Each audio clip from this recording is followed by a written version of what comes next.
Spoken இங்கிலீஷில் இன்னும் சில ஃபைனலி ஸ்டைல்கள். 1. Finally you are here. கடைசியாக நீ வந்துவிட்டாய். ஒருவருக்காக நீண்ட நேரம் காத்திருந்து அவர் வரும்போது இப்படி சொல்லலாம். 2. I finally pass the exam. நான் ஒரு வழியாக தேர்வில் தேர்ச்சி பெற்றுவிட்டேன். அடுத்த வார்த்தை ஆக்சுவலி, உண்மையில் பை சொல்லப்போனால். ஸ்போக்கன் இங்கிலீஷில் இது ஒரு மேஜிக் வேர்ட் போன்றது. ஒரு விஷயத்தை இன்னும் தெளிவாக விளக்க அல்லது ஒரு உண்மையைச் சொல்ல இதை பயன்படுத்துவோம். உதாரணங்கள்: actually I don't like coffee. உண்மையில் எனக்கு காஃபி பிடிக்காது.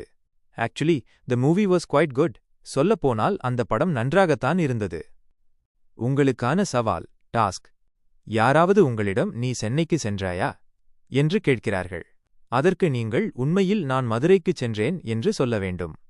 ஆக்சுவலி பயன்படுத்தி இதை எப்படி ஆங்கிலத்தில் சொல்வீர்கள்? உதவிக்கு நான் மதுரைக்குச் சென்றேன் ஐ வென்ட் டு மதுரை. முயற்சி செய்யுங்கள்.